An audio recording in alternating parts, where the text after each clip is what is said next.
Qatar Airways and Airbus are not getting along. Airbus did X the rest order of the 350s.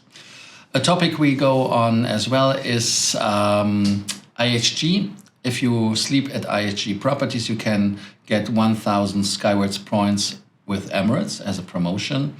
We have Berlin Airport. They have had 2 million passengers nearly in 1 month, which is really good. Then we have a deal with Condor to the United States in business class starting at 649 euros. This deal we got from frankfurtflyer.de, a German website. Give them love, the love they deserve. Check their website out with Google Translate. You can do that easily. US Department of Transportation, US DOT, Steve Buttigieg proposed something where we get maybe passenger rights a little bit in the direction of the U1, which is the EC 261 2004, the famous one.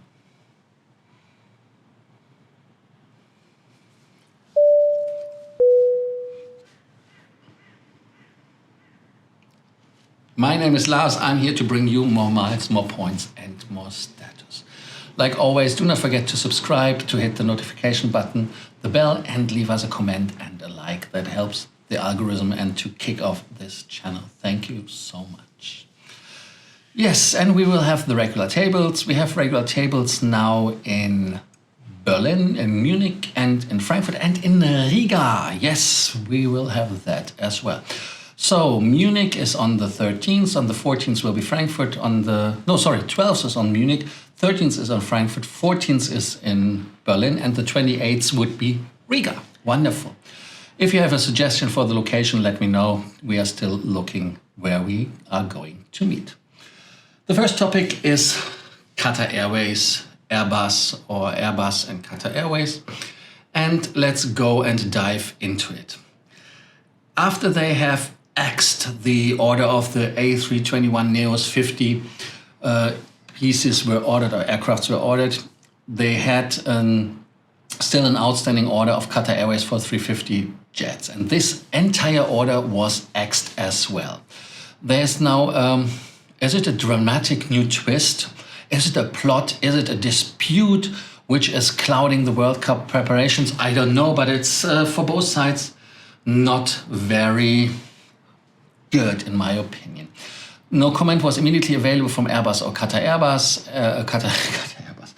Airways. And of course not, because that was an rumor from inside the industry, and the battle is going on for a couple of months already. And the aircrafts, I cannot say that they look great. I mean, the painting where it's getting off is a problem, but we have to see two sides of the story. Number one is this is happening because the aircrafts are not maintained when it comes to the color, especially when they're in the sunshine and the heat in Doha, and in summer we have 50, 60 degrees outside. So that is not very good for the color either. And the other thing is that other airlines, Lufthansa, Finnair, you name it, all other 350 operators who had problems, of course, as well with the color, with the painting, they got a solution with Airbus. And Airbus says that this is something which is cosmetic. But Qatar Airways say, no, that is safety related. At least they pretend that it's more in the direction of the authorities. But we all know, who lived in the Middle East, that of course it's a cousin and brother or somehow related, that they're of course playing the song that the other one asked them to play. This said, when it came to the safety, it is Qatar Airways, of course, who was the first who had, in 2015, the Airbus in the air with the 350-1000, which is the longest version. And now the problem is with the color and the anti-lightning, metal things. And those are visible, and they say that it's a problem. So they have already some of the aircrafts grounded, over 20, that the protective sublayer is a safety risk. And now, however, it is a problem. And Airbus said, okay, End of June, the European playmaker had still 19 A350-1000s outstanding, and 350 passenger jet version worth at least $7 billion, and that is a catalog price. After discount is only $3 billion, which is a typical discount.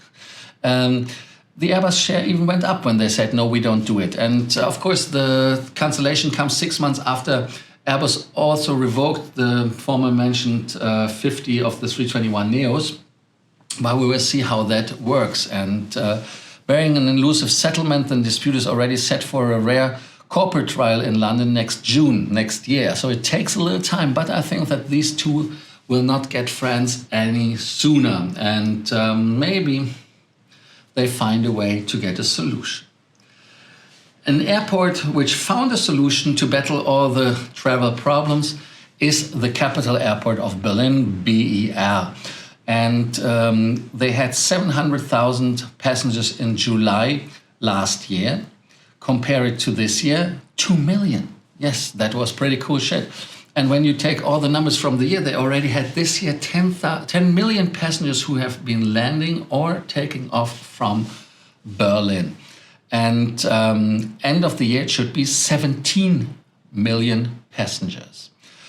Alone in July 2019, from both airports where Tegel was still open and Schönefeld, which is now Terminal 5, which is closed, they had alone in 1 month 3.4 million as the highest number ever.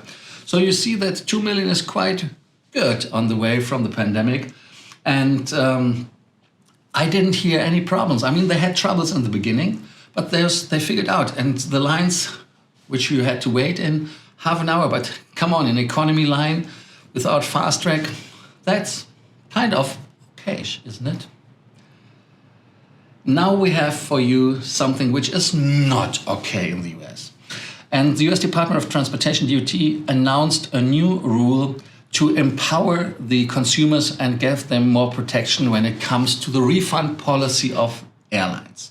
In Europe, we have the EC compensation 261/2004, which says if your flight is delayed and blah, blah, blah, and you are entitled to refund, the refund has to be done in 7 days, max. Of course, they didn't do it in Europe either, but they got punishments for that. In the US, we had trouble, for example, with Air Canada.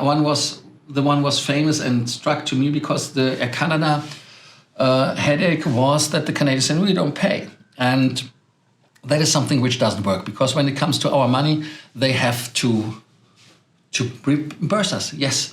And that is where the department proposes that significant changes to a flight would include, that is when you have to refund the money, changes that affect the departures and arrivals by the 3 hours, or that is for a domestic flight, for an international flight for 6 hours.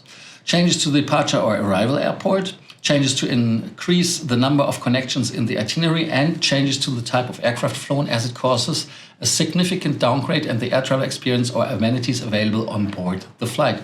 But what is the bigger problem? I mean, if it's called business class, and is business class on the other one, or first class, where is the downgrade?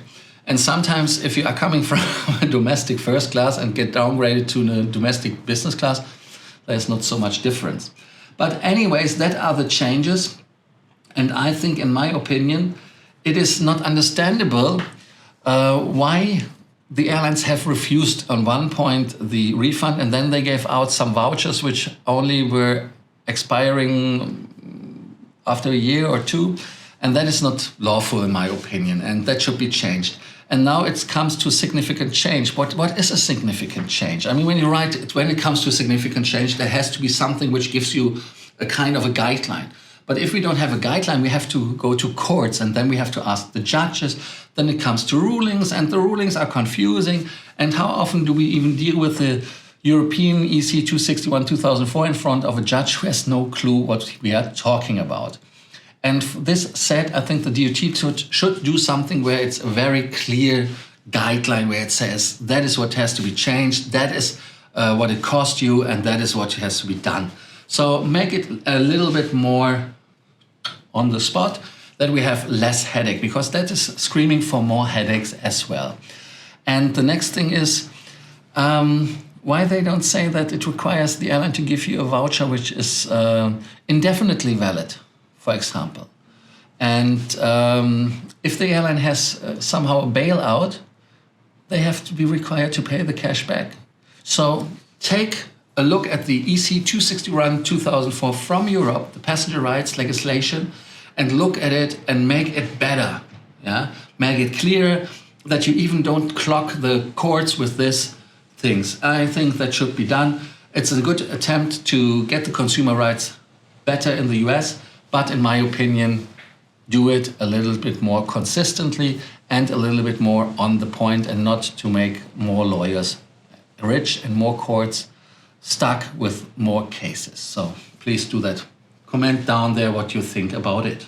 IHG One Rewards has a promotion. If you are keen on Emirates Skywards Mile, that is the opportunity to get per stay 1,000 points, and the stay has to be through 31st of December 2022. But keep in mind, you have to make a booking until the 31st of August. So this promotion, which just has been launched, has some other problems as well. I mean, you get as a Skywards member 1,000 miles through for each stay, minimum of 2 nights through December 31st, if booked by August 31st. But now there comes a problem. You have to go on the offer website, or you have to book it via ihg.com. And you have not only to sign up for you have to choose as rate preference the Emirates Bonus Miles offer. And if you go on the website, this page indicates, so no Emirates Miles Bonus eligible hotel are available through this search. So there are only hotels which are participating. So this promotion is at least a little bit confusing, to say so. But if you want to have the 1,000 extra miles, reconsider if you are collecting points and miles with IHG and you have an expensive stay. It doesn't count as a stay properly, and you get no points. So you just get the points on Skywards. It makes only sense if it's a cheap stay and you would get less miles with IHG. Or the other thing is, if you are not collecting at all with IHG because you just stay for over 2 nights or whatever, then you can do it. But in general, I think it makes no sense. But I wanted to bring you this promotion that you know it. Another great promotion is Condor Airlines. Condor Airlines are using the old Etihad business class, as they are having a wet lease for the A330s from Etihad. And this summer they're flying directly from Frankfurt to a couple of destinations in the United States. And the business class prices are really, really good. This offer comes from frankfurtflyer.de. Check their website, give them the love they deserve, and most importantly, subscribe to their newsletter. They have some cool deals. And more importantly in this is use Google if you cannot speak German, but use this wonderful website. Anyways, the flight is in for one-way ticket, for example, from Frankfurt. If you are flying to, to Minneapolis, 649, the return would be 1,299. And there is no advanced booking period, there is no minimum stay, there is no maximum stay except 6 months. Rebookings are 400 euros, and of course the rate difference. And you have to do it until maximum 1 day before departure. If you want to cancel the flight, that is only possible if you take the flex option, and the flex option costs you 150 euro per segment on top, just in case that you want to know it. Destinations are Los Angeles, Phoenix, Portland, San Francisco, Las Vegas, Seattle, Anchorage, New York, Boston, Baltimore, and Minneapolis. The most expensive destinations would be Portland, Phoenix, Las Vegas, Los Angeles, so the complete West Coast more or less. There it is 1,900 euros and a little bit for the return. And if you take the East Coast, then it's cheaper, then it's at 700 something euros, but still a great deal for less than 2,000 euros in a full flat business class. I wanted to say premium economy, I don't know why, but that is what it is. I hope you liked the show today. I hope that you liked Frequent Traveler TV. I hope that you got some new insights. And of course, if you have any questions, do not hesitate to contact me via WhatsApp. The WhatsApp link for my account is in the show notes.